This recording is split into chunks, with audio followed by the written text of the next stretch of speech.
ಇದು ಹಂಗೆಲ್ಲ ಮಾಡಬಾರ್ದಪ್ಪ. ನಿಮಿಷ ಮೇಡಮ್. ಈಗ ಏಜಲ್ಲಿ ಅದು ಒನ್ ವುಮನ್ ಶೋ ಅನ್ನೋದು ಅಷ್ಟು ಅಲ್ಲ, ಒಬ್ಬರೇ ಎಲ್ಲವನ್ನು ನಿಭಾಯಿಸೋದಿದೆಯಲ್ಲ, ಅದ್ರ ಬಗ್ಗೆ ಮಾತ್ರ ನನಗೆ ಎರಡು ಪ್ರಶ್ನೆ ಇಲ್ಲ. ಬಟ್ ಸ್ಕ್ರಿಪ್ಟ್ ಆಯ್ಕೆಯ ಬಗ್ಗೆನೇ ನನಗೆ ಪ್ರಶ್ನೆ ಇದೆ. ಏನು ಯಾಕಾಗಿ ಯಾಕಾಗಿ ಈ ಸ್ಕ್ರಿಪ್ಟನ್ನ ತಗೊಂಡ್ರು ಅನ್ನೋದ್ರ ಬಗ್ಗೆ ನನಗೆ ಪ್ರಶ್ನೆ. ಚೆನ್ನಾಗಿತ್ತು, ಬೈಟ್ ಕೊಡಲ್ಲ. ನಾವು ಮಾತಾಡೋ ಹಿಂಗೆ ಹೇಳ್ರಿ ಎಲ್ಲ ಅಭಿಮಾನಿ ದೇವರುಗಳಿಗೂ ನಮಸ್ಕಾರ. ನಾನು ನಿಮ್ಮ Kalachandana. Welcome back to my YouTube channel.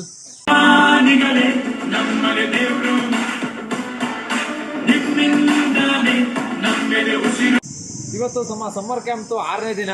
ಮತ್ತು ಇವತ್ತು ಇನ್ನೊಂದು ವಿಶೇಷ ಏನು ಅಂತಂದರೆ, ಶರ್ಮಿಷ್ಠೆ ಅನ್ನೋ ನಾಟಕ ನಮ್ಮ ಉಮಾಶ್ರೀ ಮೇಡಮ್ ಅವರು ನಡೆಸ್ತಿರೋದು. ನಮ್ಮ ರಘುನಂದನ್ ಸರ್ರು ಬರ್ಕೊಟ್ಟಿರೋದು ನಾಟಕ. ಚಿದಂಬರ ರಾವ್ ಜಂಬೆ ಅವರು ಡೈರೆಕ್ಷನ್ ಮಾಡಿರೋದು. ಬ್ಯೂಟಿಫುಲ್ ನಾಟಕ. 3 ಶೋ ಹೌಸ್ಫುಲ್ ಆಗಿಬಿಟ್ಟೈತೆ. ಇವತ್ತು ಶನಿವಾರ ಸಂಜೆ 6 ಗಂಟೆಗೆ ಒಂದು ಶೋ ಇದೆ, ಮತ್ತು ನಾಳೆ ಭಾನುವಾರ 4 ಗಂಟೆಗೆ ಒಂದು ಶೋ, ಮತ್ತು 6:30ಗೆ ಒಂದು ಶೋ ಇದೆ. ಒಟ್ಟು 3 ಶೋ ಇದೆ ಕಂಟಿನ್ಯೂಸ್ ಆಗಿ. ಟಿಕೆಟ್ ಮಾತ್ರ ಎಲ್ಲ ಫುಲ್ ಹೌಸ್ಫುಲ್ಲಾಗಿ ಸೋಲ್ಡ್ ಔಟ್ ಆಗಿದೆ. ಉಮಾಶ್ರೀ ಮೇಡಮ್ ಆ್ಯಕ್ಟಿಂಗ್ ನೋಡೋಕ್ಕೆ ಎಲ್ಲರೂ ಕಾತರವಾಗಿದ್ದೀವಿ, ನಾನು ಕಾತರವಾಗಿದ್ದೀನಿ. ಮತ್ತು ಅವ್ರನ್ನ ಇವತ್ತು ನನಗೆ ಸಿಕ್ಕಿದ್ರೆ ಅವ್ರದ್ದೊಂದು ಬೈಟ್ ತೆಗೆದು ಈ ನಾಟಕದ ಬಗ್ಗೆ ಒಂದೆರಡು ಮಾತನ್ನ ಕೇಳಿ ಅವ್ರು ಏನು ಹೇಳ್ತಾರೆ ಅದನ್ನು ನಾನು ನಿಮಗೆ ಇದರಲ್ಲಿ ತೋರಿಸ್ತೀನಿ. ಮತ್ತು ಇವತ್ತು ನಮ್ಮ ಹುಡುಗರಿಗೆ ಕ್ಲಾಸ್ ಮಾಡೋಕ್ಕೆ ಹೋಗಬೇಕು. ಬನ್ನಿ ಈಗ ಹುಡುಗರಿಗೆ ಕ್ಲಾಸ್ ಮಾಡೋಕ್ಕೆ ಹೋಗೋಣ.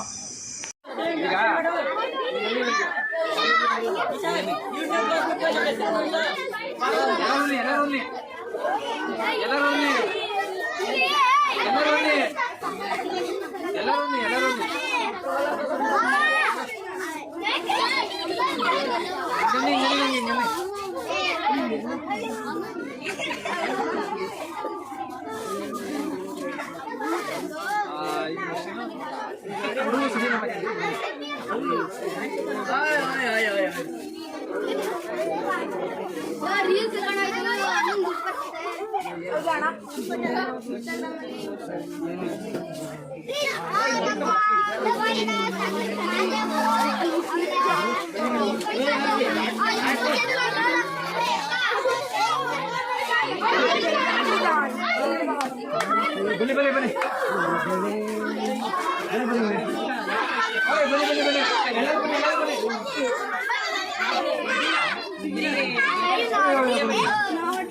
ಹಲೋ, ಆಯ್ತಾಯ್ತು, ಒಂದ್ಸಲ ಹಿಂಗೆ ಮಾಡ್ಬಿಡಿ.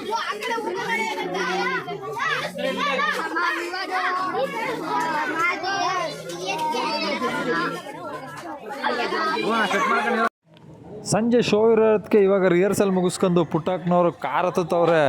ಪುಟ್ಟಕ್ಕ, ಉಮಾಶ್ರೀ ಮೇಡಮ್ ಇಲ್ಲಿ ಮಕ್ಕಳೆಲ್ಲ ಇವಾಗ ಪೇಂಟಿಂಗ್ ಮಾಡಿಸ್ತಾ ಇದ್ದಾರೆ ನೋಡಿ. ಒಂದಷ್ಟು ಪೈಂಟ್ಗಳನ್ನ ತೊಗೊಂಡು ಬಂದು ಎಲ್ಲ ಹುಡುಗರಿಗೂ ಡೈಲಿ ಪೈಂಟಿಂಗ್, ಮಧ್ಯಾಹ್ನದ ಹೊತ್ತು ಪೈಂಟಿಂಗ್ ಕ್ಲಾಸ್ ಆಗಿದೆ ಈಗ. ಒಂದಷ್ಟು ಅವ್ರು ಏನು ಬರೀತಾರೆ ಅದನ್ನೆಲ್ಲ ಹಂಗೆ ಶೋ ಇಟ್ಟಿರ್ತೀವಿ ಸ್ವಲ್ಪ ದಿನ. ಲಾಸ್ಟ್ನೇ ದಿನ ಇವರು ಪೇರೆಂಟ್ಸ್ಗಳೆಲ್ಲ ಮತ್ತು ಇವರು ಯಾರು ರಿಲೇಟಿವ್ಸ್ ಎಲ್ಲ ಬಂದು ನೋಡ್ಬೋದು. ಇದನ್ನು ತುಂಬ ಚೆನ್ನಾಗಿ ಮಾಡ್ತಾಯಿದ್ದಾರೆ ಹುಡುಗರೆಲ್ಲ.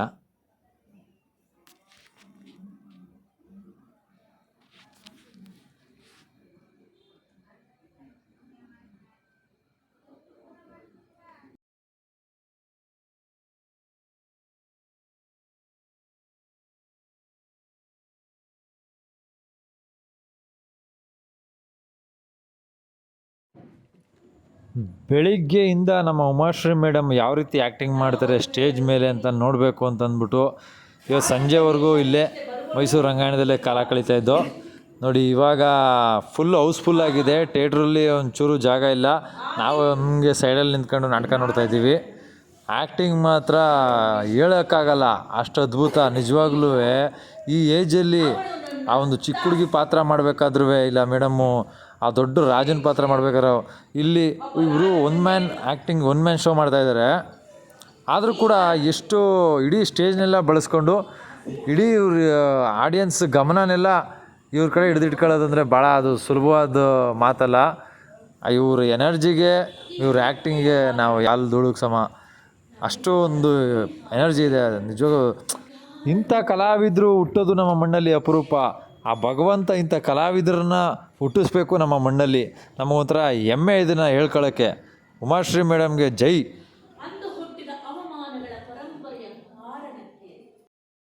ಮಹಾಭಾರತದ ಉಪಕಥೆಗಳನ್ನು ನಾವು ನೋಡಿದಾಗ ಶರ್ಮಿಷ್ಠಳೆಯ ಪಾತ್ರ ತುಂಬ ಚೆನ್ನಾಗಿರುತ್ತೆ. ಮತ್ತು ಅದರ ಜೊತೆಗೆ ದೇವಯಾನಿ, ಗಜದೇವ ಇಂಥ ಪಾತ್ರಗಳೆಲ್ಲ ಮಹಾಭಾರತದ ಉಪಕಥೆಗಳಲ್ಲಿ ಕಾಣ್ಬೋದು. ಯಾರ್ಯಾರು ಇದನ್ನು ತಿಳ್ಕೊಂಡಿರ್ತಾರೆ ಅವ್ರಿಗೆ ಈ ನಾಟಕ ತುಂಬ ಚೆನ್ನಾಗಿ ಅರ್ಥ ಆಗುತ್ತೆ. ಇಲ್ಲ ಅಂತಂದರೆ ಸ್ವಲ್ಪ ಕಷ್ಟ ಆಗುತ್ತೆ ಅಷ್ಟೇ. ದೀಪ ಹಚ್ಚುತ್ತಿದ್ದೇನೆ. ತುತ್ತೆಂದು ಬೇಯಿಸಿ ಸತ್ತಿಲ್ಲದೆ ನಂದಿಸಬೇಡ. ಇದು ಬೆಳಕು ನೀಡುವ ಹಣತೆ ಮಾತ್ರವಲ್ಲ, ದುಃಖದ ದಾರಿಗೆ ಸಮಾಧಾನದ ತೋರಣ.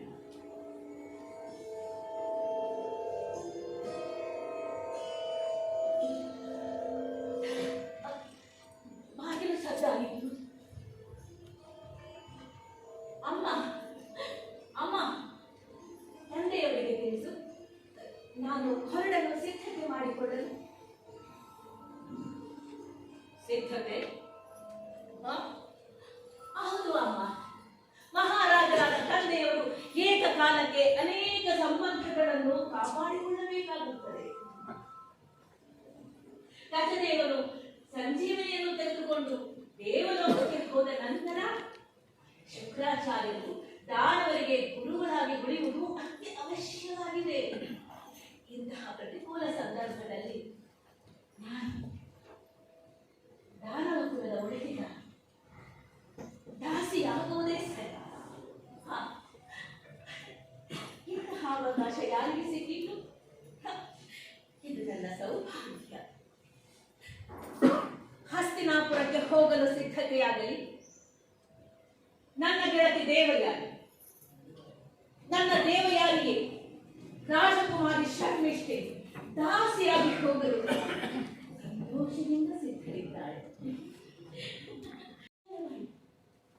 ಎಚ್ಚರವಾಗಿ ಅಮ್ಮನ ಗಲ್ಲಕ್ಕೆ ಗಲ್ಲವನ್ನಿಟ್ಟು, ಅಮ್ಮ ಅಮ್ಮ, ನನ್ನ ಗಿಡದಲ್ಲಿ ಹೂ ಬಿಟ್ಟಿರಬೇಕಲ್ಲವೇ?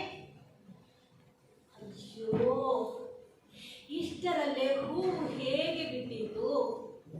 ಮೊದಲು ಅದು ಮೊಗ್ಗು ಕಾಣಿಸಿಕೊಳ್ಳಬೇಕು, ಮತ್ತೆ ಅದು ಹೂವಾಗುತ್ತದೆ. ಮಲಗು.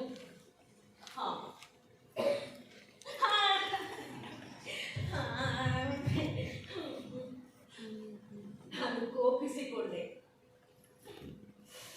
ನನ್ನ ಗಿಡದಲ್ಲಿ ಮೊಗ್ಗು ಬಂದಿರಬೇಕು, ನಾನು ಅದನ್ನು ನೋಡಲೇಬೇಕು ಎಂದು ಹಠಕ್ಕೆ ಬಿದ್ದು ದಾಸಿಯನ್ನು ಕರೆದುಕೊಂಡು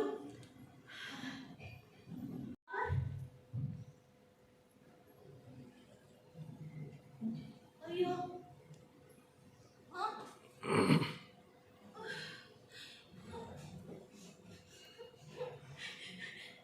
ಗಿಡದಲ್ಲಿ ಮೊಗ್ಗು ಕಾಣಿಸಲಿಲ್ಲ.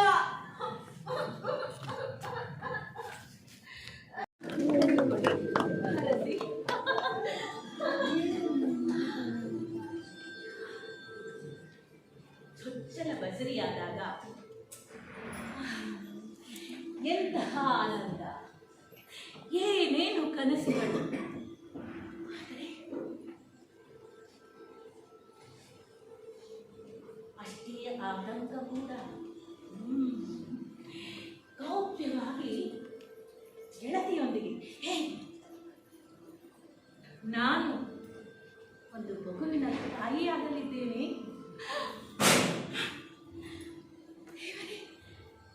ಈ ವಿಷಯವನ್ನು ಹೇಳಿಕೊಳ್ಳು, ಎಂತಹ ಸುಖ,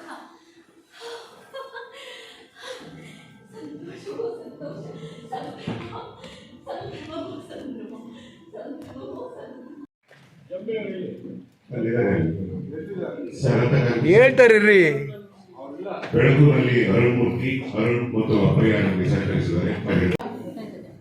ನಾಟಕ ಪೂರ್ತಿಯಾಗಿ ಮುಗಿದ ಮೇಲೆ ಅವರಷ್ಟು ಜನ ಒಂದಷ್ಟು ಜನ ಬೆಂಬಲಿಗರೆಲ್ಲ ಬಂದು ತುಂಬ ಚೆನ್ನಾಗಿತ್ತು ಅಂತ ಅಂದ್ಬಿಟ್ಟು ಮೇಡಮ್ನ ಚೆನ್ನಾಗಿ ಮಾತಾಡಿಸ್. ನಮ್ಮ ಸುದರ್ಶನ್ ಸರ್ ಕೂಡ ಸ್ಟೇಜ್ ಮೇಲೆ ಇದ್ದರು. ಅವರು ಕೂಡ ಅವ್ರನ್ನ ತುಂಬ ಹೊಗಳಿ ಮಾತಾಡಿಸಿ ನಾಟಕ ತುಂಬ ಚೆನ್ನಾಗಿತ್ತು. ಒಟ್ಟಾರೆಯಾಗಿ ನಾಟಕ ಒಂದು ಹೆಣ್ಣಿನ ಮೇಲೆ ನಿಂತಿತ್ತು. ನನಗೆ ಅರ್ಥ ಆದ ಮಟ್ಟಿಗೆ ಆ ನಾಟಕ ಒಂದು ಹೆಣ್ಣು ತಾಯಾಗಿ, ಮಗಳಾಗಿ, ಹೆಂಡತಿಯಾಗಿ ಮತ್ತು ಮತ್ತು ಇನ್ನಿತರ ಎಲ್ಲ ರೀತಿಯ ಗಂಡಿನ ಆಸರೆಯಾಗಿ ಅವಳು ಇರ್ತಾಳೆ ಅನ್ನೋದು ನನಗೆ ಅರ್ಥ ಆಯಿತು ಈ ನಾಟಕದಿಂದ. ಸರ್ ನೀವು ಒಂಚೂರು ಗ್ರೀನ್ ಸರ್ ಮೇಡಮ್ ನೀವು ಹೋಗ್ತೀವಿ.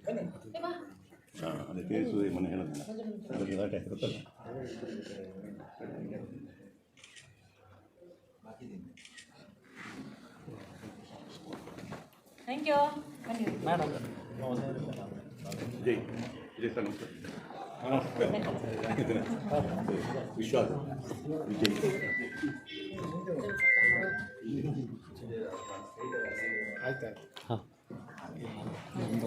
ಸರ್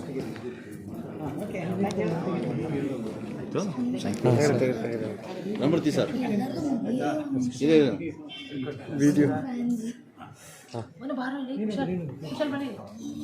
ಇದೆ ಹಂಗೆಲ್ಲ ಮಾಡಬಾರ್ದಪ್ಪ. ಒಂದು ನಿಮಿಷ ಮೇಡಮ್. ಏನು ರಘುನ ಊಟಕ್ಕೆ ಕರಿಯೋ, ಮೇಡಮ್ ರಘುನ ಊಟಕ್ಕೆ ರಘುನ ಫೋನ್ ಮಾಡ್ಬಿಟ್ಟು ಕರಿ.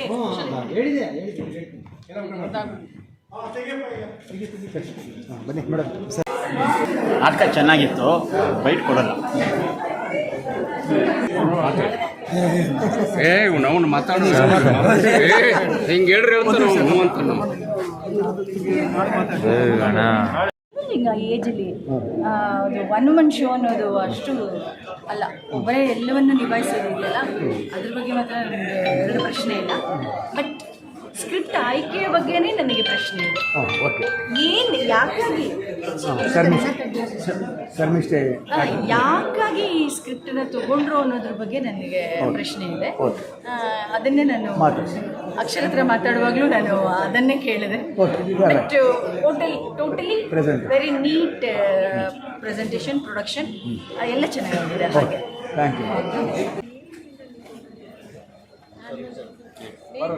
ಸರಿ.